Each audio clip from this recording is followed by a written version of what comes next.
Hello, I'm Mary Silla-Kellerton with the news update. Port Moresby residents woke up this morning to news of power and water cuts to the city today. Landowners of Sirinumu Dam cut down trees and blocked off the road leading to Rona 1 to 4, demanding the government pay the promised 15 million kina in royalty. While the situation was not tense, it has resulted in the shutdown of water supply to Mount Eriyama, the city's main water reservoir, and to the city. Highway Patrol Police, including Central Provincial Police, were on scene to assess the situation and remove the blockade. Central PPC Laimo Asi was at the incident site. He urged authorities to address the frustrated landowners and ease the situation, which started Monday night. PNG Power, in an official statement, said there will be heavy load shedding in Port Moresby today following a forced shutdown of the Rona 2 hydropower station early this morning by disgruntled Koyari landowners. More on this at 6 tonight. Supreme Court Justice Derek Hutchison refused 2 leave applications filed by Medan Governor Ramsey Pariwa against petitioners Giri Singarok and Peter Yama, head at the Medan National Court. Justice Hutchison said the sought leave to review does not prevent Governor Pariwa from defending the case further in trial. The court found that the presiding judge in Medan then upheld parts of Pariwa's objections to Yama's petition and struck out 3 grounds, leaving only 1 to go on trial. 8 grounds of Singarok's case against Pariwa were sustained by the court, while a decision for Yama's case will be delivered on October 23, 2023. The National Court can now set a trial date for Singarok's petition.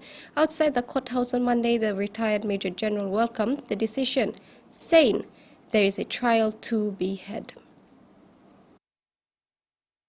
We conducted, and because the trial is still pending, I am not privy to discuss the content of the trial to the public, but it's important to say that this is an important process that we have to go through. The continuous rainfall in Moresby province has critically affected several villages along the Bukawa coastline since last week, thus resulting in the destruction of food gardens, houses and disrupted livelihoods. Nawaib MP Theo Pelgan made planned visits to affected areas in Bugang, Boa, Wideru and Bosong. However, prevailing strong winds resulted in the MP inspecting just 1 village at Boa. Pelgan said his office will make an assessment of damages and then decide how best to attend to each situation in each affected area.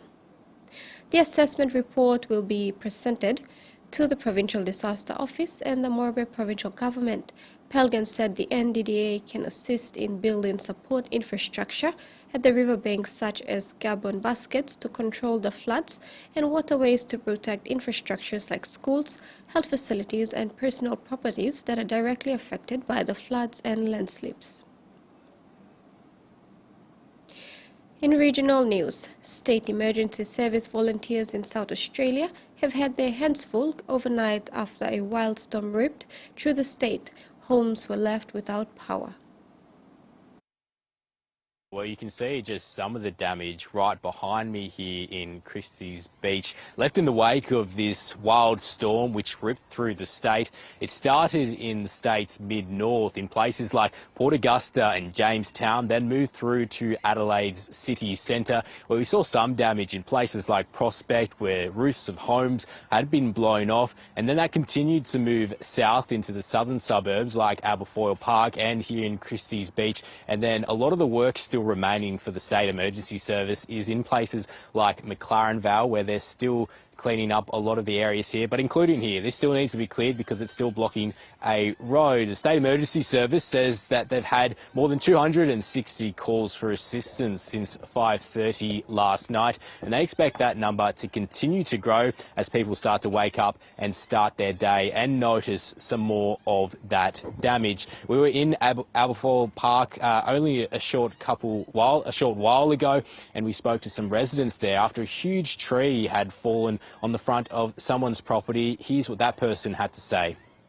We had all of the thunder and rain that probably everybody had, a bit of hail, and then this huge gust of wind came through. So we raced outside going, oh my gosh, was that a cyclone that came through? And then we heard this huge big crash, and obviously The tree came down. Yeah, a few branches and things, but the tree is obviously the worst of it.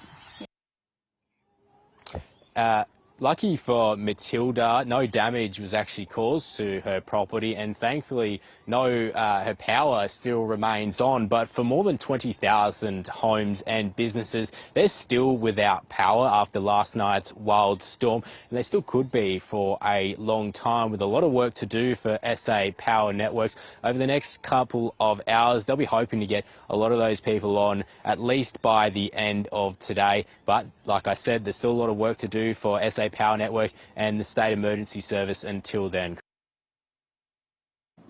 Forum Secretary-General Henry Punas says that every day thousands of criminals go to work with the sole intention of inflicting harm on innocent people across the globe, including the Blue Pacific continent.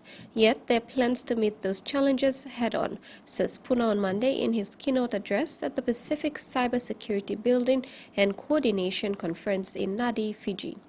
He said forum leaders will reunite in Rarotonga, Cook Islands this November to launch an implementation plan for the 2050 strategy.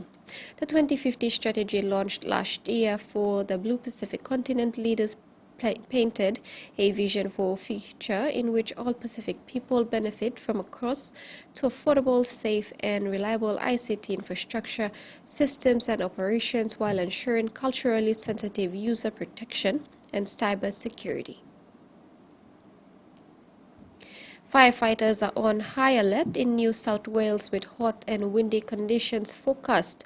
Much of the state is under a total fire ban. The Rural Fire Service says that the fire risk across much of New South Wales today is elevated because of the hot and windy conditions that we're expecting. High temperatures are forecast for many areas around the state in the low to mid 30s, including in Sydney, where it's expected to reach a top temperature of 33 degrees today and 37 degrees in Penrith. And hundreds of firefighters are on standby around the state in case fire conditions worsen. And there are 8 regions which are under total fire ban today, and 5 of those regions have been given an extreme fire danger rating, which is the second highest rating. And those regions are the Greater Hunter, the Greater Sydney region, the Northwestern region, the far south coast and the upper Central West Plains. And yesterday there was a large fire at Gulgong in the state's Central West, and that fire, there was an emergency warning declared there, and people were told yesterday afternoon that it was too late to leave and that they should bunker down. But that fire has been downgraded overnight to advice level. About 60 properties there were threatened yesterday, but firefighters managed to protect those. And now that it's been downgraded to advice, firefighters are still concerned that that blaze may flare up again today because of the size of the fire and also the windy conditions that are expected. They're also concerned about a fire at Borley Point on the state's south coast and whether that may flare up again also. We heard earlier from the Commissioner of the RFS, Rob Rogers. This is what he had to say. Be prepared, know what you're going to do if a fire starts near you. Keep watching TV, listening to radio, have the Hazards Near Me app. Make sure you stay informed of fires developing in your area. That's one of the big things. And hopefully you've done all those preparation things we tell people to do each and every year, clean out their gutters, remove combustibles from around their home. So do those things and make sure you stay informed and be ready to act.